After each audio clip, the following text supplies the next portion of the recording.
and welcome to another episode of the Motown Megacast. I'm here with Ryan, and welcome back to the podcast, Paul. He's back. We missed you, buddy. We missed him. He didn't listen to the episode, so, my heart hurts a bit. But it's okay, Paul. I respect it.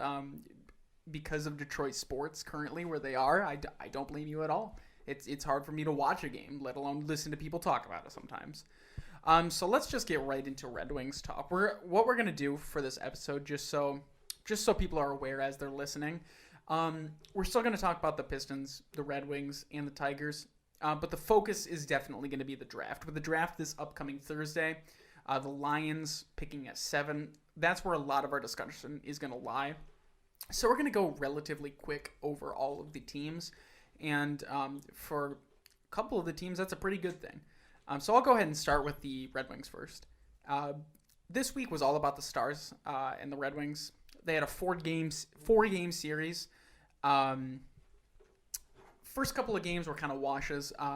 They lost the first one in a shootout. Wasn't very great. The only thing of note that came out of that one was that Jeff Blashill decided to have Philip Hronik take the fifth shootout. Which is a joke because you have Filip Zadina and other significantly more talented wingers sitting in your roster, and you decide to go with a defenseman. Ultimately, that's a move that just doesn't matter, though. It's against the Stars. You're losing. I mean, at this point, you're looking for draft stock anyways. Next game, they kind of got manhandled. They lost 5-2. This is a Dallas team that's desperate. They're just vying for that last playoff spot with Nashville. And then the third game was actually really fun. We saw Jakub Vrana, obviously, the Mantha trade, big controversy there. Mantha's been doing great over with the Capitals. He has 4 goals in 4 games. Jakub was doing pretty good over here. He wasn't doing anything. He wasn't pulling anyone out of the water necessarily, but he was being quietly good. And then he decided to have the breakout game. Essentially, he had 4 goals, and that's 4 natural goals. I mean, you didn't get like an empty netter. You didn't get a greasy. These were all goal scorers' goals. He sniped a few. He got on the break. The more we distance ourselves from the trade, the more it seems like the Red Wings really did win it. I hate saying that too because I don't think there necessarily have to be winners and losers. If the Capitals end up winning the Stanley Cup off of Mantha's back, if Mantha is a part of that, they will ultimately see this trade as a win, even if they lose a great player like Jakub Vrana, because their window is closing, and if you end up getting another cup in that time, there's almost nothing else matters. Even if you gave up a little too much. So I think this is one of the rare cases where it's a win-win. But man, it's hard for me to say that it's hard for me to lie and say that the Red Wings don't look like the better winner here. Jakub Vrana, 4-goal game, looked fantastic doing it. Looks like a goal scorer. Looks like what Mantha was at his best, except he's doing it more consistently. Obviously, small sample size. We need to see a little bit more to verify that. But it's great to see nonetheless, especially in a season like this. We're winding down. There's not much to watch. You're watching games for development. And that's exactly what we didn't see, actually. The following game, they decided to give a 7-3 performance to a 2-1 bashing. The score indicates a close, tight-fought game between 2 inter-division rivals. It's not what happened at all. Jonathan Bernier had 50 saves. He got shot at 52 times. He was obviously number 1 star of the game, but man, this was just an absolute joke. It was comical at points. At one point in the game, the Red Wings were outshot 30-3 in the second period, and they were still leading. That's why I love hockey, I guess. They had to lead 1-0 while they were being outshot 30-3 and getting outplayed in every facet of the game. Poor Jonathan Bernier. He's going to be a UFA at the end of the season. So if Yzerman wants to bring him back, he's going to have to, I think, pull out the checkbook. At this point, he's been the guy who's kept us in so many games. Because if you look at the stat sheet and you see 52 shots to 20-some, to 17, 52 shots to 17, you imagine a score of 6-1. The fact that it's 2-1 just speaks to how strong Bernier's been this season. Yeah, he's had his lapses. He had that 7-goal stinker. He's had times where, he stepped a little down, but overall, he needs to be brought back next season. With the amount of cap space that Yzerman has to play with, I imagine that's not going to be a problem. But it's certainly something to be keeping an eye on. I would imagine he gets re-signed. And then, unfortunately, during the series, we saw some injuries. Jamie Benn, a piece of garbage, cross-checked Larkin in the back of the head, and he's out for the season.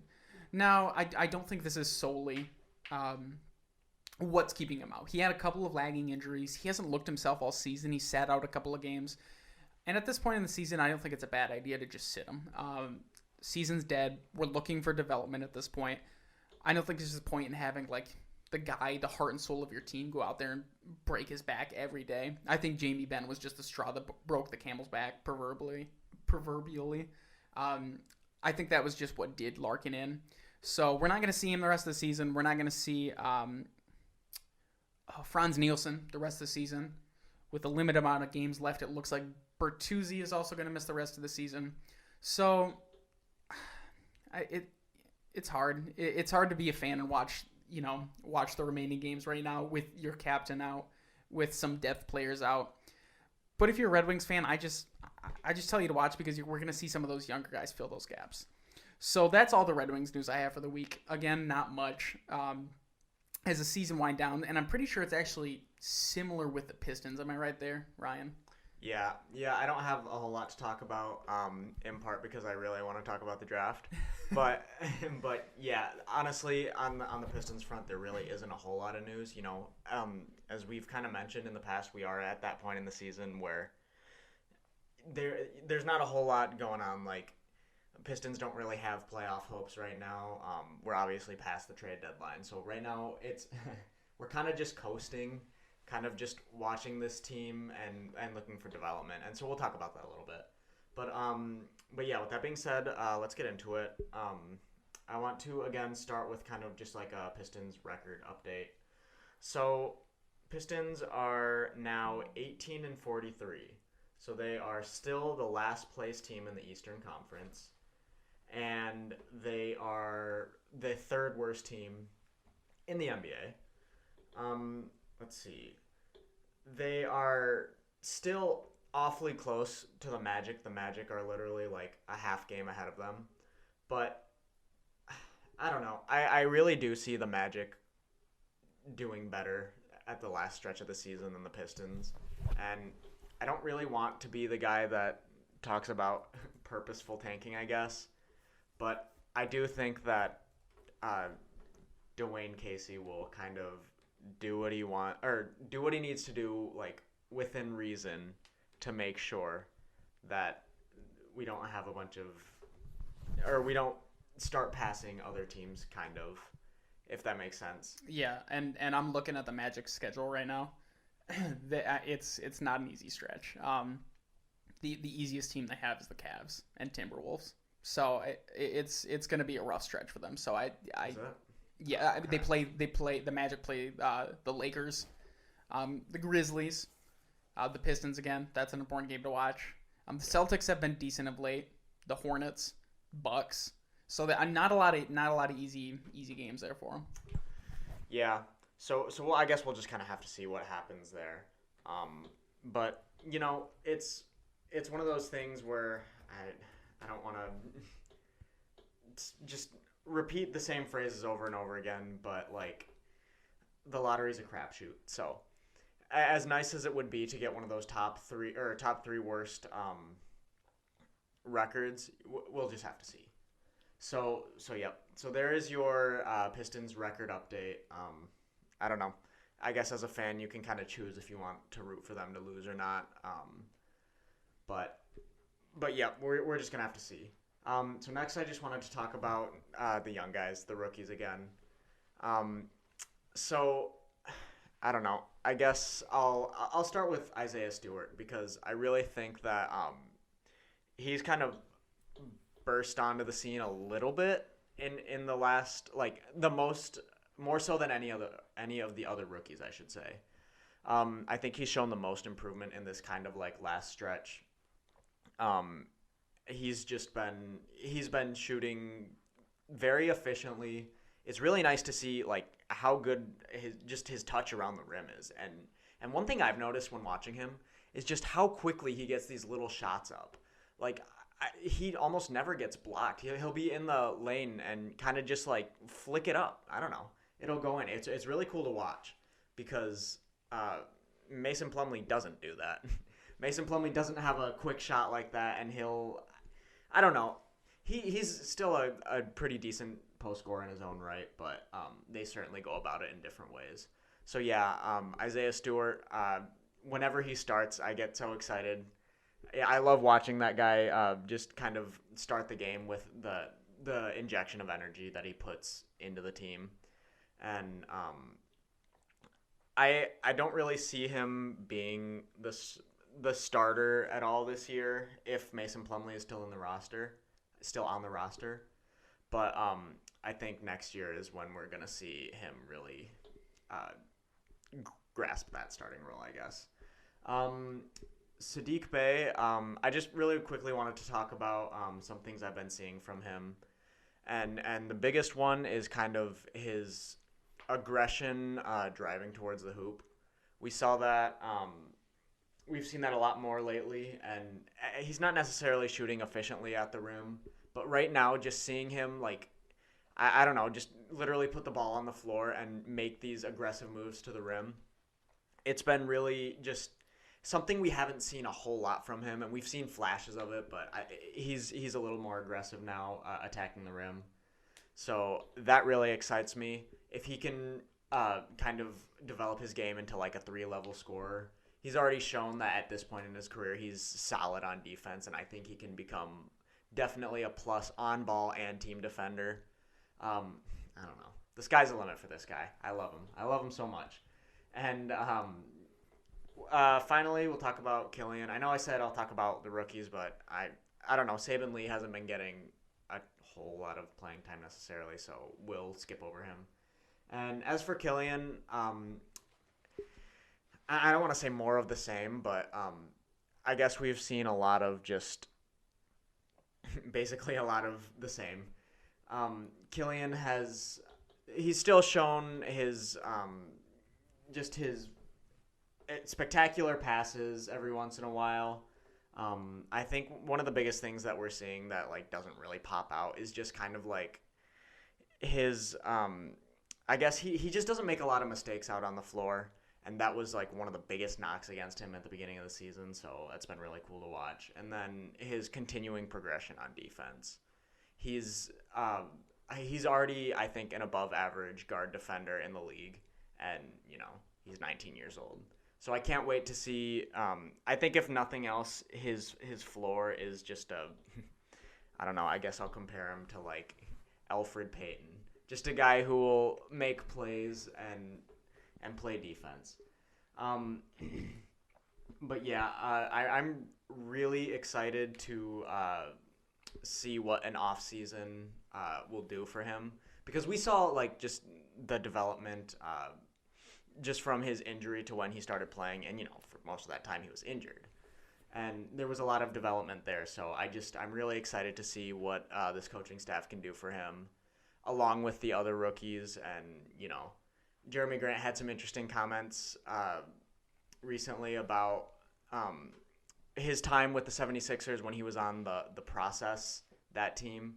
And he was saying that this team feels different. He was saying it kind of feels like it's less of a process, I guess, and more of like, okay, we're putting together a base right now, and then we're gonna get after it in the next few years, and that's very encouraging. And whether or not that'll happen, we'll see. Obviously, I'm not going to expect them to be contenders next year, and I'm not even necessarily expecting them to make the playoffs or anything next year. I think that'll entirely depend on really the development of what we have right now, in addition to that draft pick. So yeah, I'm really excited to see that. All right, so looks like we're going to be looking forward to when do you know when they announce like how far after the NBA season do they figure out like draft order? Well, the lottery is late June. Late June, I believe. Okay, yes. All right. So that'll be fun to keep an eye on. So now let's roll over to the Tigers, which is going to be the hardest thing to talk about. I'm sorry, Paul. On your episode back, you're going to talk about just the worst team in Detroit right now. And that's horrifying to say, but it's just depressing. Like, go ahead and explain it to us, Paul. So after 12 games, the Tigers were 6-6. They were just coming off of a sweep of the Houston Astros on the road, and things weren't looking that bad. In their last 10 games, the Tigers are 1-9. That's horrible. Not to mention that in this 10-game span, they have scored a total of 18 runs, averaging 1.8 runs a game. But if you take out a 5-run game, the only game they won against the Pirates, and the opening game against the Athletics where they lost 8-4, that's half of those 18 runs. In the other 8 games, they scored a combined 9 runs. They lost all 8 of those games. The hitting is disastrous since leaving Houston. I don't know what happened to their hitting after they lost Houston, but it has exploded. It has died. This is the worst offensive base in baseball right now. Not for the entire season, but the last 10 games, I would be shocked if you could find me a worst hitting lineup. The pitching, on the other hand, hasn't looked nearly as bad. Matthew Boyd, on Saturday, got screwed as the Tigers lost 2-1, giving him a loss. He had a good game. Spencer Turnbull, finally off of the injury list. He's the only guy who actually has a win with the last 10 games. He had a decent outing. 5 innings, 1 run. That's some optimism there. Casey Mize had his first bad start of the season, giving up 6 runs in 4 2/3 innings against the Royals on Friday when they lost 6-2. Michael Fulmer is still getting used to the starting rotation, but he's a bright spot. So if you take Fulmer, Mize, Boyd, and Turnbull into consideration and they play at their best potential, the Tigers have a shot of a top half pitching rotation in baseball. The issue is that their hitting is so bad and so ugly. It's just Akil Baddoo and Wilson Ramos. That's literally what it is right now. And if you're a Tigers fan, I'm sorry, but they're already 7 games out of first place. It's April 25th. They're on pace for 110 losses, which is barely better than what they had a couple seasons ago. I don't know if it was like 115 or 117 losses. And this would be a worse winning percentage than last season. And they were supposed to do better. They're doing worse. So if they don't get something turned around soon, expect Al Avila to get fired by the end of the trade deadline. Yeah, and just to kind of break our hearts more, I pulled up some statistics around the league. This is something this is my first time seeing this. I was doing this while Paul was looking, and it's rough. It's bad.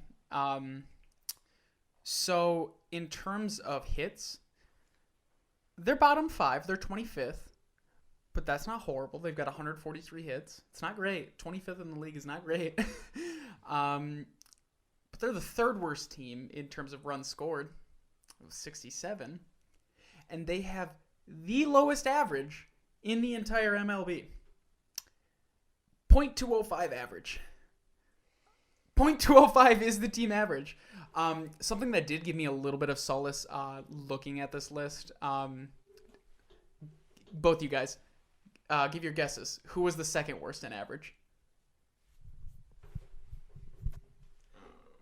Jacoby Jones. No. Wilson Ramos. Not in team average. I'm sorry. I need to rephrase that. In the league, who is the 2nd worst team in the league in terms of average? Cleveland. Ryan? I was going to say Cleveland, but I'll say Minnesota. The New York Yankees. And get this, .2506, .001 better than the Tigers. That's your Yankees this year. So that warms my heart a bit. As a guy who just hates any popular team, that just warms my heart that they're that terrible. But then it just freezes over once I see those averages. I mean, the lowest average in the MLB would .205. I'm not even going to pull up the team stats like the individual like I did last time because it'll just hurt my heart. Seeing as many people who are sub 200 as there are right now. In fact, I am going to pull it up because I just want to be sick right now. Detroit average, because I mean Jacoby Jones is below 200. I know that. He had a big game recently. I forget which game it was. That was kind of nice to see. But yeah, I agree. Beyond that, Jacoby Jones is really like just not kind of. I don't know. He definitely has potential, but he hasn't realized very much of it yet. So. And the thing is, their team average is 205. If you're a playoff contention, if you have anybody in your lineup hitting 205, that's concerning. Yeah, and I know I said I wasn't gonna pull it up, but here I have it. Nunez 148. Cabrera hasn't played in a while, so I don't want to crap on him too much, but 107. He actually just came back to the lineup today. Oh, he did. Mm-hmm. He did. And I believe he struck out 3 times. Grayson Greiner 150. Oh, Jacoby Jones is 136. That is awful. Victor Reyes has had a rough couple of weeks. I think we can all say that. He's at 146 right now. He has looked rough. Jonathan Scope, 174. Zach Short started his first game this year. His first MLB game. That was kind of fun. I kind of liked seeing what we did from him. Yeah. I mean, he made some plays in the field. He drew some walks. Yeah. You what more do you want from, and not... In a murky situation. Yeah. A little bit of a bright spot. I'll take it. Yeah. I mean, he's hitting only 200, but that's better than Miguel Cabrera. So, all right. So that's enough Tigers for now, I think. I think we're all satiated with Tigers. Am I right? Yeah. So let's just move on before I become physically ill. And let's get to the main point of the podcast here. Thursday, coming right up, we have the NFL draft. And your Detroit Lions, in familiar territory, picking in the top 10. We've seen this story before a few times, so what are they going with?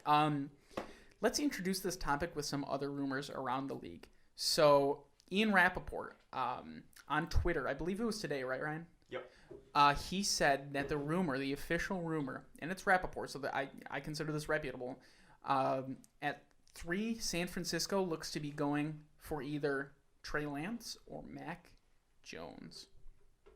Yeah, and I think we should all just kind of have a collective celebration round of here. applause. Yeah, that's fantastic. I mean, what more can you say? Like, 2 guys that I didn't necessarily think were, like, I don't know. Trey Lance was always kind of one of those. He's a wild card. Yeah, but yeah, guys that weren't necessarily slotted to go before the Lions pick, and like we've talked about in the past, that's just gonna slide back all the other options for us. Yep. It opens up the options so much when you have, especially if they pick Mac Jones.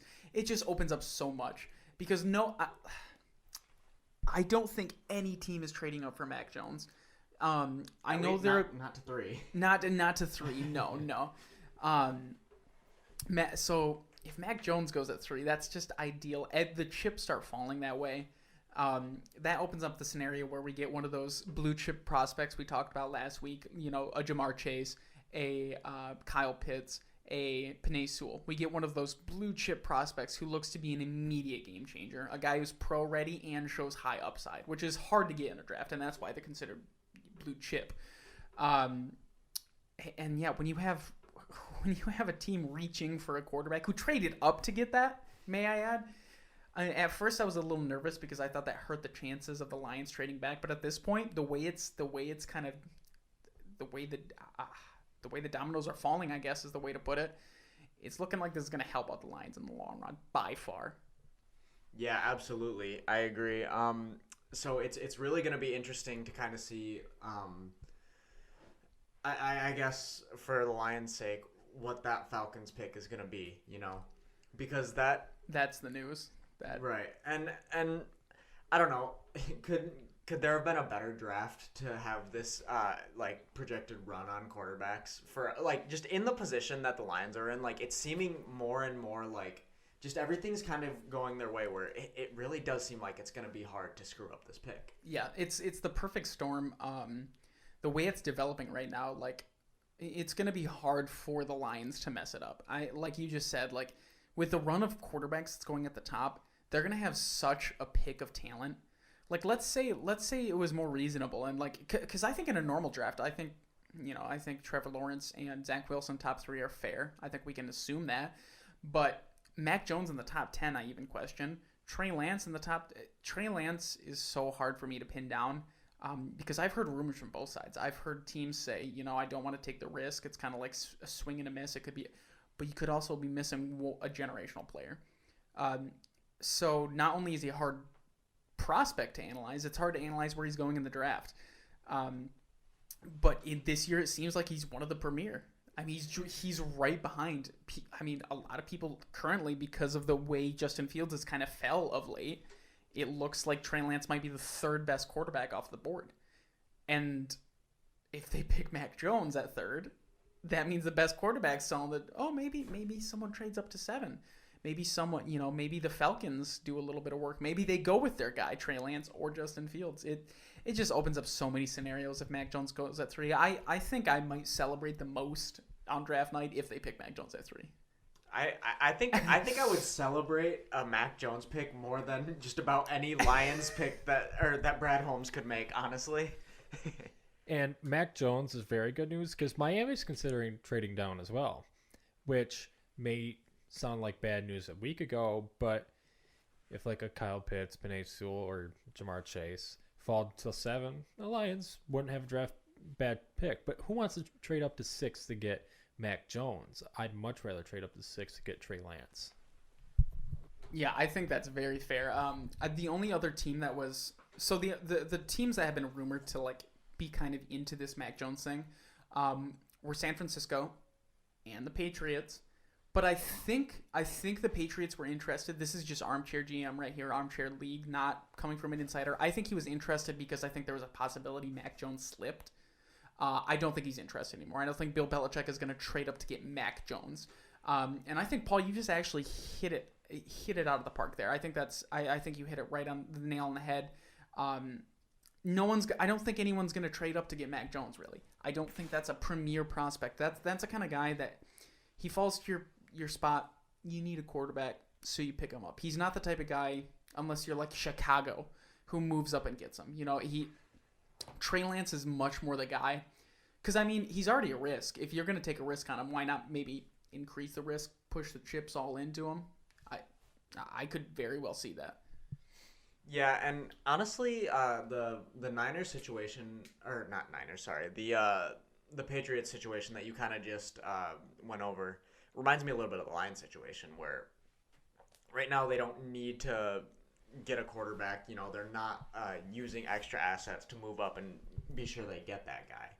But, I mean, in a league where obviously a premier quarterback is almost everything, if you have a chance to get a guy like without one of those top picks, so obviously, and a guy that kind of just falls to you, like you don't get those opportunities very often.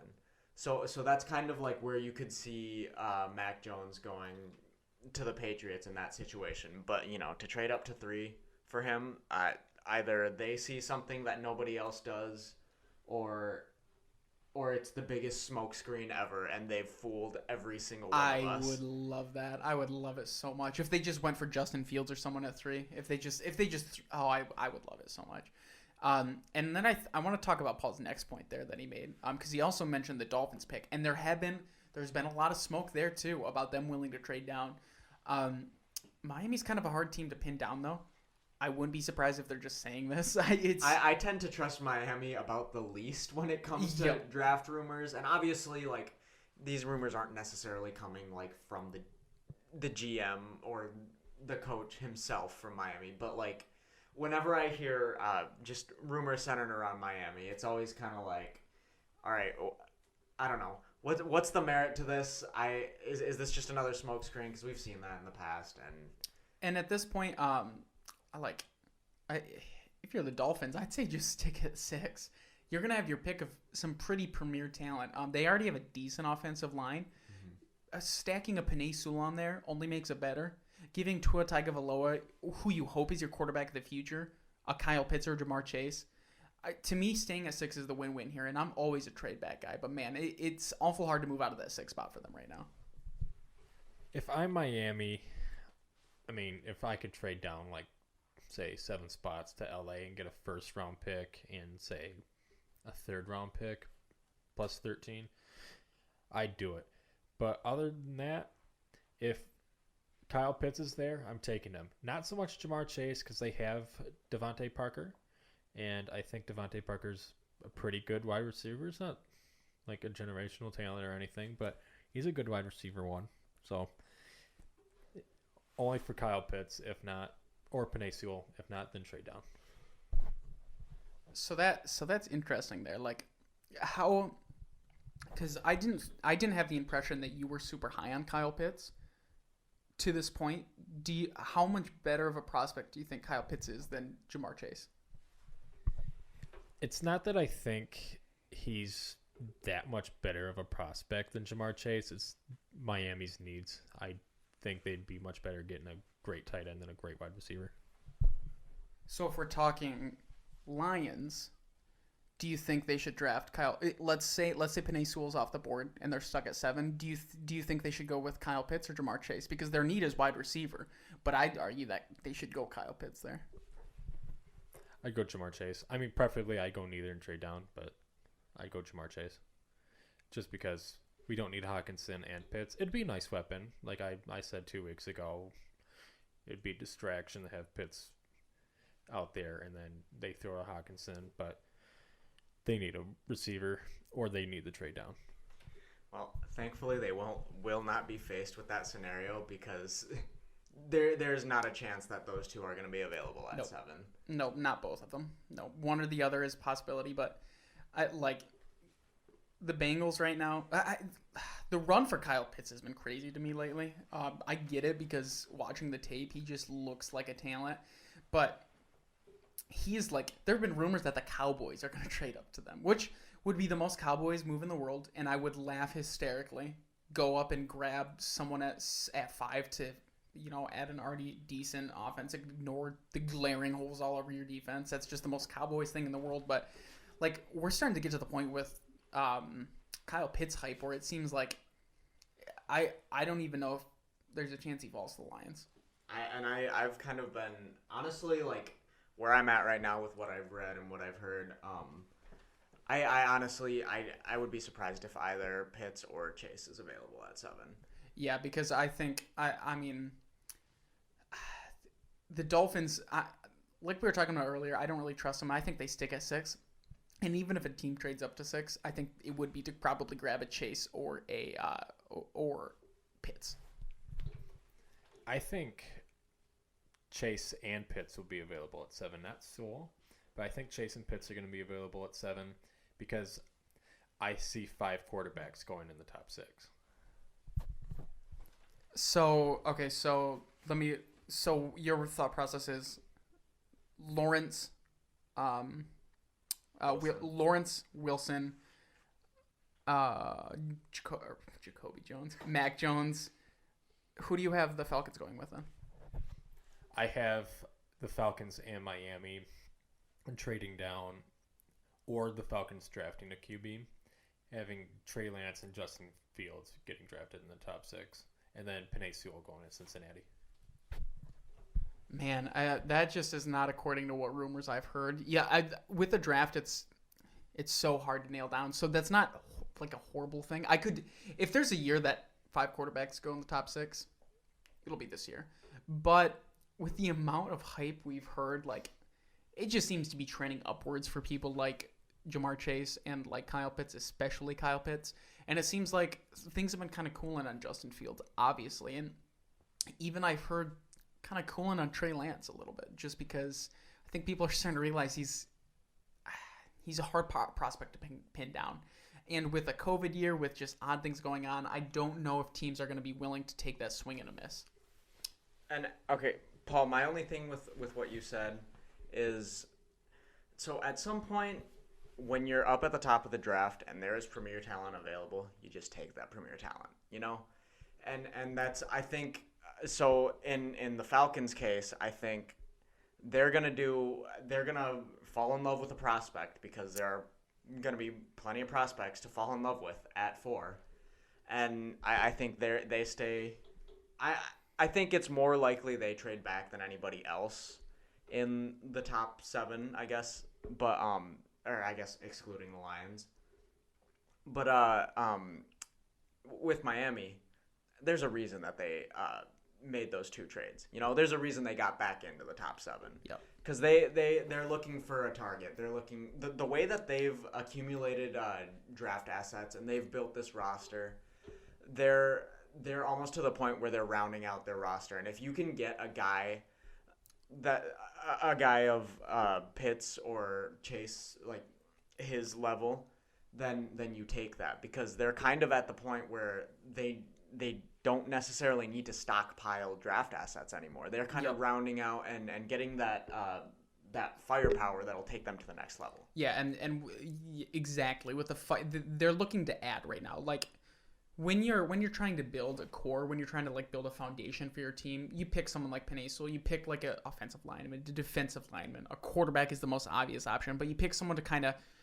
You're not trying to round out a team, you're trying to build a foundation. A team like the Dolphins is not looking to round out, or is not looking to build a foundation. They have the foundation already. They're not going to go Penei Sewell, I don't think. I think he's a fantastic prospect. I don't think they go with him, though. Yeah, I agree. I think they stick there. I think they get Chase or they get Pitts. I don't think that they're going to have Pitts or Chase available. Or they're not going to have both. They might have one or the other. They are not going to have both. I'd almost be willing to bet good money on that. I don't know. I have a hunch that Miami's going to trade down. There's not really any good reason for it. I mean, we see it all the time. We don't hear trade rumors. Next thing you know, you see 3 trades in the top 10 on draft night. It always happens. Or weird stuff happens in the first round. And that's the type of stuff I'm predicting. Well, Paul, I will say I'm glad we already got a draft hot take from Paul. I was waiting for it. We usually get one every year. So I actually want to ask this question specifically just for Paul because I think it'll be entertaining. Like, I don't even want to hear Ryan's answer, and I'm not going to give mine. What pick would make you the angriest at the Lions? Just the furious. What would you throw your remote across the room into the TV? What would make you furious? Realistically. Yeah, out of the realistic picks, Justin Fields. I would be so mad if they draft a quarterback, and if they traded down all the way to 16 or 19 and Justin Fields was still available and they selected him, I would still be furious. If they draft a quarterback in the first round not named Trevor Lawrence or Zach Wilson, I would throw a hissy fit. All of a sudden, Justin Fields is my favorite Lions prospect. Oh my God, I'm rooting for this because I don't hate it that much. I think, early in the process, I was thinking Micah Parsons would be my favorite pick. But I think that's the realistic pick that I think I would get pretty. I think mad Micah about. Parsons is my worst case scenario right now at 7. Worst case scenario, or at 7, yeah, like Paul just said off the mic there. At 7, that would be horrible. I think you agree there, right, Paul? At 7, Micah Parsons is bad. I wouldn't draft Micah Parsons until I'd say the 13 to 16 range. Preferably 19. Maybe trade down. I forgot. I think it's Washington at 19. That's a great Micah Parsons range. I would be thrilled if they traded down that far and got one of the 2 premier linebackers. I'll be completely honest on Micah Parsons. I'm kind of at the point where I don't necessarily want the Lions to touch him. I don't love his coverage. I don't like some of the tape I watched of him. And he's still slightly new to that off-ball linebacker position. But the biggest thing for me is those character concerns that have shown up time and again. And some of them, nothing came out of them, but some of them are pretty serious and very concerning. And at that point, it's just kind of like, I don't think a guy like Brad Holmes is going to be taking those risks anyways.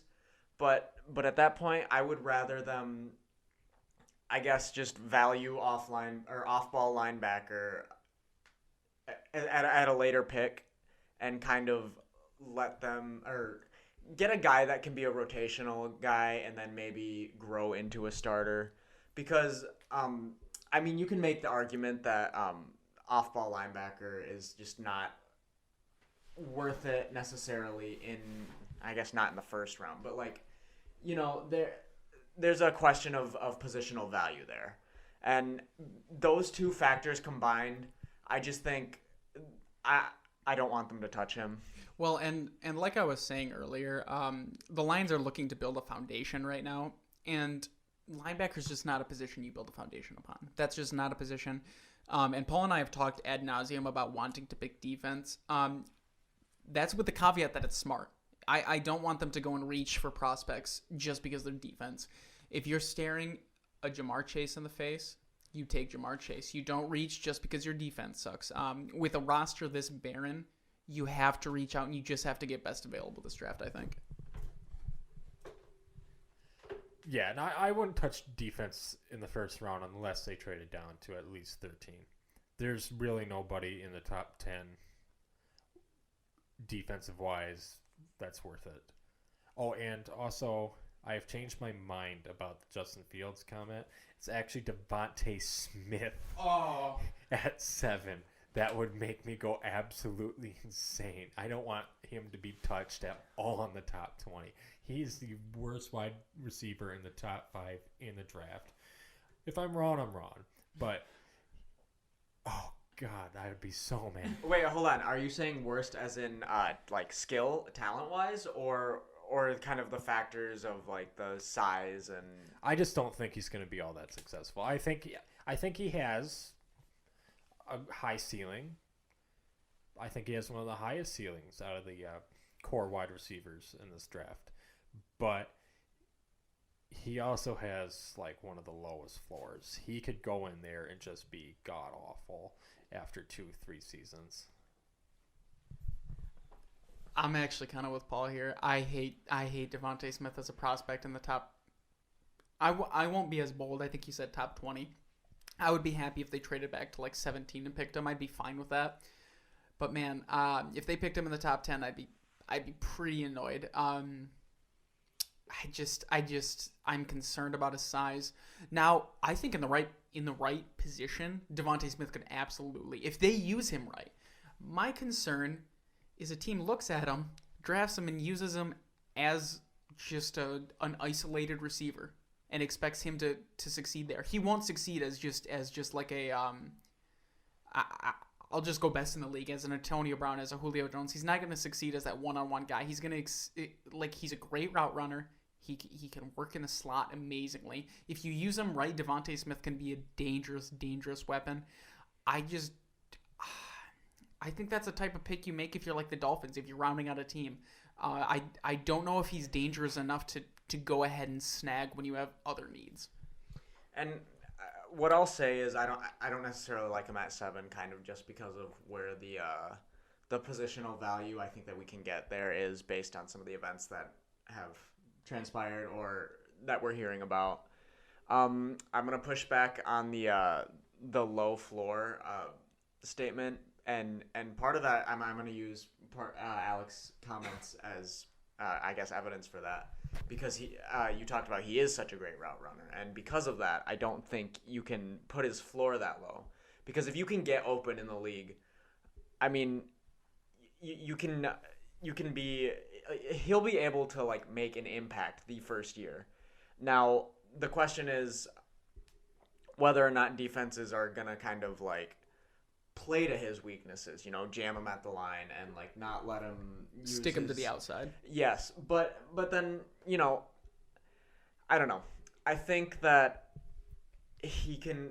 There have been receivers in the past that have been like, you look at like a Deshaun Jackson, and Devontae Smith isn't the type of burner that Deshaun Jackson is, but Deshaun Jackson also, I mean, I don't know. I think that Deshaun Jackson isn't the same. They're just not the same type of receiver. So I don't know. I personally do like Devontae Smith as a trade back option, but I would be comfortable taking him 10 or later, honestly. That's me. That's just how I kind of feel about it because I just feel like he's a playmaker and he showed that at Alabama. But there are legitimate concerns, and I think it's just going to kind of be one of those wait and see things. So I think that actually brings up an interesting topic. We've been obsessing over for a podcast that I think we're all in agreement that we would like to see the Lions trade down. I think we would like that. We haven't talked a lot about who we would like to see. So let's go around real quick. Who is your ideal trade down pick? I guess just to kind of set this question up, are you thinking in a specific pick range? Like what? Because if you trade back to 9, you're not gonna have the same targets as a 19. Let's go a little bit more depth. Let's go 10 to 15. We'll go in that range because you still have top end talent there, but you can also start reaching at positions there. Okay, I think we should let Paul field this question first. Okay, all right. Obviously, if somehow Pitts, Sewell, or Chase are available, which is a 10% chance all of them will fall to 10 to 12 range. If 5, oh, that's not gonna happen, buddy. If 5 quarterbacks go, it's possible. Obviously, you pick one of those, but a Patrick Surtain, I would love to go corner. Micah Parsons, at least 13 to 16 range. I think 10, 11's too early. And then, even a Jamin Davis, preferably in the 16 to 19 range, that linebacker, that wouldn't be a bad pick. Paul, I need one answer. Oh, you just want one answer? But, I mean, we got so much. There's such a wide range, though. 10 to 15. Well, that's not a specific pick. 12. 12 specifically? If Surtain's available, pick him. If not, go Parsons. Jesus, I didn't know it was going to be that hard. I'm sorry, folks. Paul is just something else. I do want to... I'm surprised Paul threw out the name Jamin Davis. I was not expecting that from Paul, but I loved that, Paul. I just wanted to give you some props for that. He went deep there. I love that. I just didn't think he knew who that was. So I think my 10 to 15, I'm looking at the list here.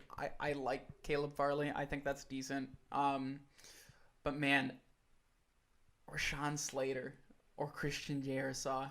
I'm leaning Slater. I don't know how you feel about that, but I'm leaning hardcore Slater there. I think he's the second best offensive line. I mean, I've seen Jerisaw rise in a lot of rankings lately. I still think Slater's the best offensive line prospect here. And that was going to be my number one answer. But the thing is, I've been hearing more and more some teams have Slater up there with Sewell. They have or maybe a 1A, 1B situation. And so if we're talking about 12 specifically, I don't know if he's there. I think if Broncos stand pat at 9, I do think he would be their pick if they don't get their choice of a quarterback or something. So I think Slater would be the ideal situation. But in a the scenario where let's say we're at 12 or just something right in that range, I think I like either of the Alabama receivers at that point. I think I love Waddle there. Waddle 10 to 15. I like him significantly more than Devonta Smith. Yeah, and I'm higher on Waddle because I just think about his comparison to a Tyreek Hill, and I'm not expecting him to be a Tyreek Hill, but he does. He kind of fits the bill.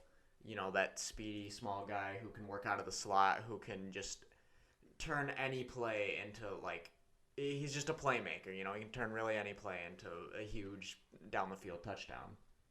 And so yeah, I do love Waddle in a trade back situation, but I am almost just pretty close as high on Devontae Smith as well, personally. I respect your opinion because you definitely been delving in the tape. I know you have, and I know you and that's fair. I don't know. I hate to be a Paul, but I just don't feel like it's going to be a thing. No, I could see Devontae Smith at 41 with the second round pick, but definitely not in the first round. Jesus, Paul, what? Oh, Maybe we should just have like an episode where Paul just talks draft takes the entire time. God. Talks about what he thinks might happen, and like, I don't even know. God, but do you know what would happen? You know that saying where it's like 50 monkeys typing on a typewriter for eternity will eventually write Shakespeare? Yeah. Paul will like magically get he'll make like 3 predictions and one of them will be spot on. We're gonna laugh it out of the room. He's gonna be like, I think Trevor Lawrence falls to 3, and we're gonna start laughing. He's gonna it happens. All right, so let's transition to something we talked about a bit last week. We talked about what positions a rookie might start in with the Lions offense. So now let's look at defense. Ryan, go ahead and kick us off. What position you want to start with? All right. I say let's just start from the front and work back. So okay. Let's start at defensive tackle. Let's see. I know that they're going to be installing a new defense, and from what I know, I believe there's going to be like a nose, essentially a big defensive end who kind of like a Trey Flowers type build, who kind of like plays hand in the dirt and will move between like a 3-tech, a 5-tech, and like an edge rusher. And then they're going to have like a stand-up rusher.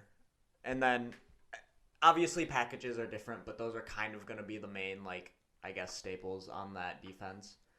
And so you can pencil Michael Brockers in at a starter, at one of the starting positions. You can pencil in Trey Flowers. From there, you look at the nose tackle, and right now on the roster we have John Penasini, who was a 6th-round draft pick from last year. And he's exceeded expectations, but he still is a 6th-round rookie. So he's, they could absolutely stand to use an upgrade there. And if they go, there are a few, like, guys who could slot at that nose tackle that the Lions could target in the 2nd round, in the 3rd round. And so I could see definitely a scenario where you get one of those nose tackles and you get, if not a starter, a major rotational piece. But I would venture to say that they could get a starting nose tackle. Yeah, and that's the kind of position you could get. Like, you don't have to spend necessarily a super high draft pick. You don't have to go first. You can sneak them in the 3rd or 4th. Yeah, and John Penasini, case in point, right there, their 6th-round pick who played a lot. And granted, they did have a lot of injuries, but they lost Danny Shelton, who was a guy who would have absolutely been a starter. He played well, and he was just a huge guy, and he was one of the cap casualties. So I think that definitely opens up a path. My only thing is I don't necessarily see them going. I don't know if they're going to value a nose tackle that's high. That's not the type of thing you get when you're building a foundational defense. Right. So, I mean, it would be picking a young nose tackle to like work with Michael Brockers. That would be awesome. But I think if that happens, it would be at a pick where they're not necessarily going to be able to find the talent that will be able to slot into that starting role. So I could see it happening, but I don't necessarily think that's going to happen at defensive tackle. Yeah, I'd agree with you just because, I mean, like, they just have so much other places to build. I don't know if necessarily they're going to worry about that position. I don't think that's going to be like a main focus of the boys this year. Yeah. All right, so let's talk about just kind of edge rushers a little bit. If I'm being honest, this is the position I see least likely for a rookie to come in and start. And a big reason for that is kind of what I just talked about, is I don't know if the Lions are gonna value a guy high enough to where they could get like a starting level talent, because they do actually have a lot of young guys at like edge rusher. We have Julian Okwara. We haven't seen anything from him really yet. We have Romeo Okwara. Talked about Trey Flowers a little bit. I think he'll be more of like I think he'll honestly look more like a D lineman, like an interior D lineman who kind of works the, I guess, interior pass rush. And then you also have guys like Austin Bryant, who we haven't seen a whole lot of. You have, they signed this guy, was it Charles Davis, I think. He former first-round pick. Point is, I think they have enough people at the position for one, and they have enough young guys that I really don't think they're going to necessarily target that unless they kind of stumble into a great value pick where it's like, okay, this guy shouldn't be here. We can't pass this up. We got to pick him. Yeah, I was gonna say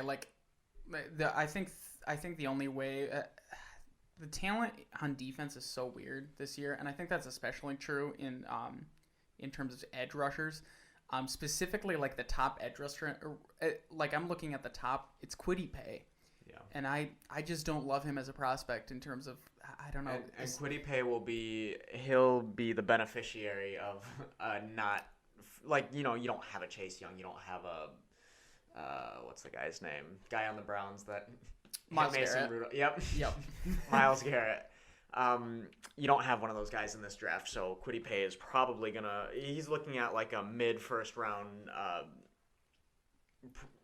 likely mid to late first round draft position, where normally I would say he's more of like a late first round, maybe early second round edge rusher. And like Ojulari, I'm looking at it, like there are a couple of guys I've seen that I've watched that I enjoy their tape, but again, like you said, it's going to have to fall on them for me to like the pick. I really do think it's unlikely for the Lions to really be in a position to pick one of those guys. Yeah, I doubt they're going to pick an edge rusher in this draft. And even if they do, it's not going to be into one of the later rounds. Yeah, I was going to say, I don't know if I would go as far to say they won't pick one, but I do agree that I could see them kind of just, especially if they trade back and kind of re-up on their draft capital a little bit, I could see them definitely kind of taking a flyer on a guy, maybe a super athletic guy or like a niche type pass rusher where you can put him in positions where he can put pressure on a quarterback, I guess. Yeah, I mean, I could see them get like 5-6 bonus draft picks for some reason if they trade down a couple times, especially in the early rounds, just 1 or 2 spots. Then I would get an edge rusher, but with just, I think it's 6 picks in this draft and all in the top 5 rounds, I don't think they're going to be picking an edge rusher. I don't think it's smart. Your obsession with them gathering like an immense load of picks is getting ridiculous, Paul. That game has done wonders to your brain. I really do think you are going to be disappointed come draft time. If you expect more than one trade down, because even one trade down isn't questioned. If you expect more than one, you're going to be a very, very sad boy come draft day. There might be some tears in store for you because it is not going to end up like that. I'm sorry. That's just not how the chips are going to fall. I mean, I do want the Lions to have like 15 picks in the 7th round, but I know it's not going to happen. I just want it so badly. But see, at that point, like, you could just take a lot of flyers on a lot of undrafted free agents. You know what I mean? Because that way you're not having to like use draft capital, and you'll have, I don't know. Paul, don't get me wrong. I do want to see them adding draft capital, and I do want to see them trading down. Maybe not 15 in the 7th, though. I just don't think this is going to happen the way you expect it to, Paul. When we say acquire draft capital, we mean like, 7, they trade back to 9 and get like a 3rd or a 2nd for next year. Not they trade down to 24 and get like 3 first-rounders, Paul. That's not going to happen, Paul. I'm sorry. It's just not. I don't want to be the one to break your heart, but man, like I said, I'm genuinely concerned about the effects this game has had on your brain. You don't think they could get a first rounder trading down the 9? I think they could if it's to the right team. I think it's unlikely that they would pick up a first rounder if they only go back 2 picks. I think they would really have to kind of I think for even like a first rounder to be like a real possibility, I think you would have to go at least to 12, because then at 12 you're kind of getting to the to that next tier of players, and once you kind of eclipse that second tier, then that's when you want to be like compensated for sacrificing one of those like top top tier players. Yeah. Well, one of the teams I pinpoint is the Chargers. I think they can get a 13, a first, and like a fourth next year for that. I think maybe 9 or 10 is too optimistic for a first, but they could definitely get like a third, fifth, and a seventh. See, if there's a team that's going to like overpay for our spot, I think actually you did. As much as I'm goofing on you right now, I think you did pick the right team. I think the Chargers, if they believe they're only a couple steps away from becoming like becoming a contending team, I wouldn't be surprised if they took a swing and said, "Hey, let's get our young star quarterback either a weapon or protection." Yeah, I've seen some reports. Yep. It does make sense if Sewell's there to reunite Sewell with Herbert. They played together It just at makes Oregon. sense. They also have, I know this from using the draft simulator. They also have I pick 47, I believe. So that's immediately right there. That's a sweetener. Even if you're not getting like a first round pick, you can get that. You could probably get like maybe, I don't know, that and then like a second and or third rounder in the next year, which, you know, you're not coming away with the first rounder, but you're getting. That's a pretty good positional. Yeah, that's good value. Right. Because then you don't have to sacrifice, you know, you're getting like these 2 picks in the semi-early second round, and then you're getting future capital. You still get that 13th overall pick. I think that's one that is definitely realistic, could happen. Yeah, and if only 3 quarterbacks go and the top 6, and we see there's just either Sewell, Pitts, or Chase available, I don't think it'd be bad for the Lions to trade down, especially if none of them are available somehow. That is possible, not likely that none of them are available. I think worst case scenario for the Lions here would be Lawrence Wilson, but then like Fields, and like basically the only quarterback available is Mac Jones, and Pitts. If they went like Fields and then Pitts gets picked, and then you see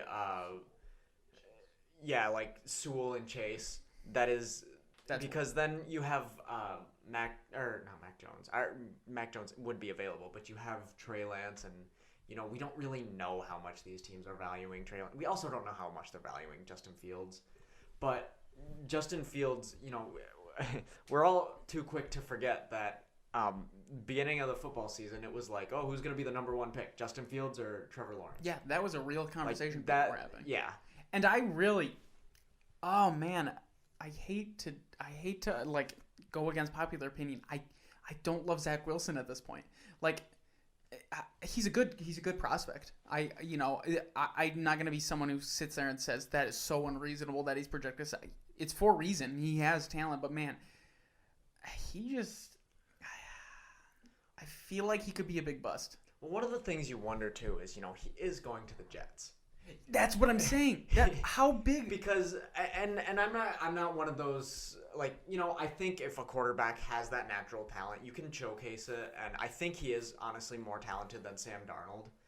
But you know, it really is so hard if you can't, I don't know, if you don't have a clean pocket, if you don't have receivers to throw to, like, the NFL is ruthless. Well, and like, if Sam Darnold, let's like look at Sam Darnold out of his draft year, like just like straight out of the draft, compared to like Zach Wilson. How much better of a prospect is Zach Wilson? I'm really excited to see him in Carolina this year. I think that's going to be really fun because the haters and the blind supporters are going to get their proof right there. And we know that Paul loves Sam Darnold for whatever reason. I love Sam Darnold. I mean, I think the Jets drafting Wilson at 2, it isn't a mistake. I think what they should have done was... I love where this is going, Paul. They should have kept Darnold, traded down, don't even draft a quarterback, aim for a wide receiver, literally aim to get Jamar Chase at the 6 through 8 range. You could even trade down to San Francisco at 3 and then trade down again to like 6 or 8 and get the farm and then get wide receiver, and Sam Darnold can finally showcase the talent he deserves. See, the thing is, I think they moved off of Sam Darnold not because of talent. I think it's more to remove the stink of Adam Gase. I really think this is about just changing the culture. And I know that's such an overplayed thing to say in the NFL, but it's so important. It really is. I mean, and part of the thing is, you see a new regime come in and they want to start over. They want to get their guy. Sam Darnold wasn't their guy. No. And it's not to say that Sam Darnold doesn't maybe have something left in the tank. Maybe has I don't know, Pro Bowls ahead of him. Who knows? But like that wasn't their guy, and obviously he didn't have success. He didn't have any of the success that he was supposed to in New York. So part of that is just just kind of shipping off new guys in. I think that's kind of how that situation played out. But let's be honest, was anybody in that draft a few years ago the Jets guy? I mean, they could have done a little better with a different quarterback, say Josh Allen, or maybe Baker Mayfield, but Lamar Jackson, but he wasn't supposed to be drafted high. I actually just saw. I think it was Chris Sims or Phil Sims, one of those guys. Sims. He was talking about how he had like Lamar Jackson as the number one overall. He said he was the best quarterback, and he got so much flack for it. And I just love to see a guy like go out and give like a poll prediction and be right and just stand by it. Just like go out and say Lamar Jackson's the best quarterback in the draft and just stand by it and win. I agree, but on that note, I don't like Chris Sims with some of the things some of his predictions are just, sometimes it kind of feels like just to deviate from what is, and that's okay. Yeah. Like that's part, but I think he takes it to a point where, like, I saw this one report where he was talking about arm talent and he had like freaking Kellen Mond over Trevor Lawrence. Are you kidding me? And it wasn't quarterback prospect itself, but it was like arm talent. But even then, it's just like, you're just trying to create conversation. Yeah, because there has been almost, I don't want to say almost no conversation around Trevor Lawrence, but there really hasn't, because there's been no question marks. It's always been he's the best prospect. He's going to be picked up number one overall. Like, what do you want to talk about? You talk about how good he's going to be in the league, but that's not what the draft nicks want to talk about. No. They want to be right in their predictions. And we've just seen an increase in that lately. Like, people have just been finding little things to nitpick in his game. Like, just little things. Like, I saw a thing. They were reporting he's bad under pressure. Oh, really? So is every quarterback. That was like, not to be a Matthew Stafford defender real quick, but that was when people used to bring up the statistic, Stafford isn't good against teams above 500. Who is? Especially when you're on a team that what are you talking about? Consistently picking in the I top hate 10s. that. They're trying to manipulate your mind with these stupid statistics when they bring up Trevor Lawrence isn't good under pressure. Tom Brady under pressure last year, he had something like 46% completion rating. Look at Patrick Mahomes, one of the best quarterbacks, I think, of our generation, a generational talent. Look at what happened to him under pressure in the Super Bowl. I hate this discussion, and I completely agree. Right now, they're just trying to pick apart Trevor Lawrence because they want something to talk about, and I can't stand. And I love the way Trevor Lawrence has handled it. I just want to say that he's just been chill. He's been like, all right, I know I'm the top prospect. I'm just going to get married and chill. Like, I love the way he's taking this. I'm wearing my Jaguars hat today in solidarity for Trevor Lawrence. Yeah, no, if Trevor Lawrence doesn't go number one in some miraculous alternative universe right now, they should fire the GM immediately and Urban Meyer and just sell the team. He's already started giving to charities in Jacksonville. I saw that. I love that. I was so happy when I saw that. I was like, is this even allowed? I love this so much. That is like the biggest dick energy I've ever seen in my entire life. You're like, just to not even be drafted by a team and you don't even have the money yet. And you just go out and start. That's such a baller move. And it's like, it's hard for a number one overall prospect to get this kind of love. But I think the nitpickers of the draft and just annoying people are single-handedly making him one of the most lovable quarterbacks in the draft. He's just a likable guy. So we can all agree we're all rooting for Trevor Lawrence's success? Oh, absolutely. Yes, I like the guy. He was fun to watch in college as much as I hate Clemson. He's a fun guy to watch. Yeah. Paul? I like the Jaguars. I am All rooting. right. I am rooting for this franchise's success. Are you kidding me? Trevor Lawrence, James Robinson, DJ Chark, Urban Meyer as head coach. There's nothing to root against. Paul here. loves the Jaguars for fantasy purposes. Yeah, the Jaguars are going to be a fantastic team to watch next year. They're going to make a playoff run. They are going to go about 10-7. They are going to win the AFC South. How much of your love for the Jaguars comes from Urban Meyer repeatedly owning Michigan? Does that have any part of it? A little. I knew it. He loves Urban Meyer. We He should have like a 5-minute segment every week where it's just Trevor time, where we just talk a little bit about what he's been doing. I feel like every week there's just news about him. Just something cool he did. He just steps up. He's like, oh, all right, I'm going to donate. I just love that so much. He's such a fun guy. He gets married. And he takes it on the chin, too. Like, people making fun of he looks kind of like a gazelle because he's got a weird face. It's just like that. He just takes it on the chin. I love the guy. I love him. And the fact that he knows he doesn't have a chip on his shoulder. And he just is like, all right, I'm the best prospect. I'm going to the Jaguars. I love it. I hope he just goes out and just is like Andrew Luck and just proves everyone. Just like, yeah. And that is every single draft person's favorite comparison. Is Andrew Luck. Andrew Luck to Trevor Lawrence. And it's a fair comparison, don't get me wrong. Yeah. But, I'd almost argue that Trevor Lawrence might be a better talent than Andrew Luck was. Paul looks angry right now, so I'm gonna hand the mic to him, but Trevor Lawrence is going to win the Super Bowl in the next 4 years. It's going to happen. Urban Meyer and Trevor Lawrence. It's already Trevor time, ladies and gentlemen. Paul is the conductor on the Trevor train. This guy is going to be like MVP candidate. Oh my god. This season. All right, take it's the going to be microphone away from insane. all right, so let's calm down, Paul. But I just want to say, Paul, we're gonna drive down to Jacksonville sometime this year, right? We're gonna go. Yeah, okay.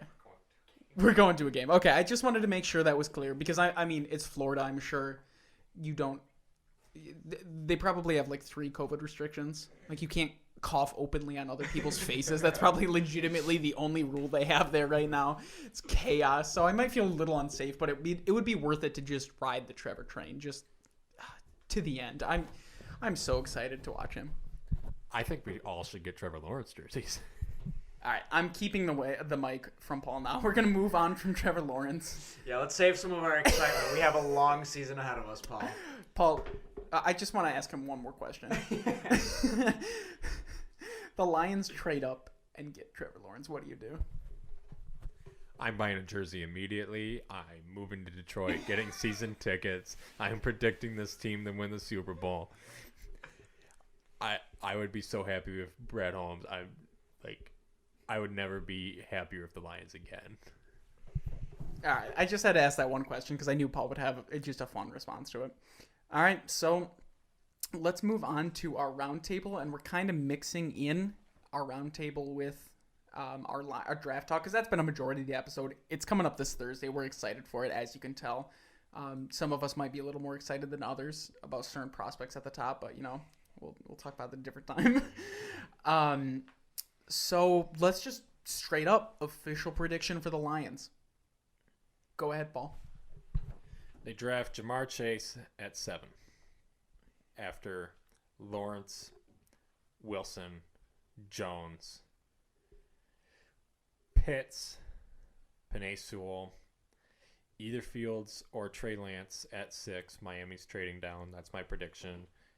Lions get Jamar Chase at 7.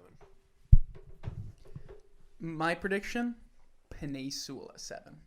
So the way this happens, number 1, Trevor Lawrence. Number 2, Zach Wilson. Number 3, Mac Jones. Number 4, Justin Fields. Number 5, Kyle Pitts. Number 6, Jamar Chase. And that drops the best offensive line prospect in the draft and would go, if there wasn't such a run for quarterbacks, would go in the top 3, Penei Sewell. Yep. So mine, I'm gonna say a trade back because of the news we kind of broke today with Ian Rapp. We didn't break, but we saw break. We watched it unfold on Twitter. So I think I guess if I'm going through the list, I do think Trevor Lawrence and Zach Wilson, and then I do think Mac Jones is going to be the pick at 3. I hope to God at least. Kyle Pitts at 4. At 5, I see Cincinnati reuniting Joe Burrow with Jamar Chase.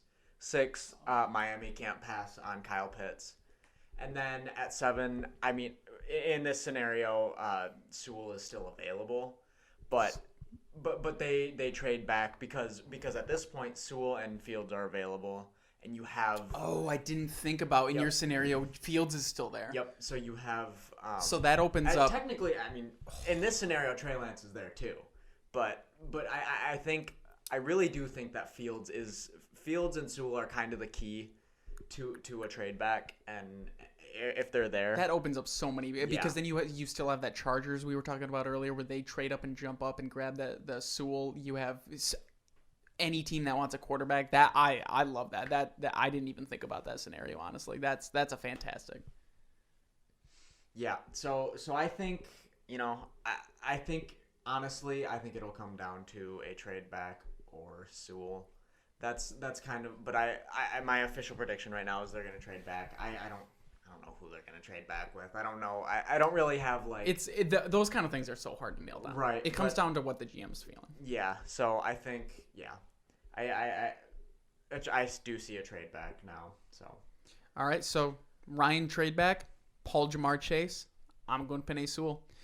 So next Sunday, when we're going to be recording this, we're going to be able to go over who the Lions drafted. We're going to go into each player in depth. We're going to talk about them. And again, the Lions are going to be the focus because they're the most. I think, honestly, should we commit to just a draft breakdown? Yeah, honestly. Put all of our eggs in that basket. Yeah. Because, I don't know, if you're listening to a Detroit podcast on Sunday right after the draft, what are you listening for? You are listening to you're listening instant reactions, and so I think we can commit to a draft breakdown podcast. So look out for that on Sunday.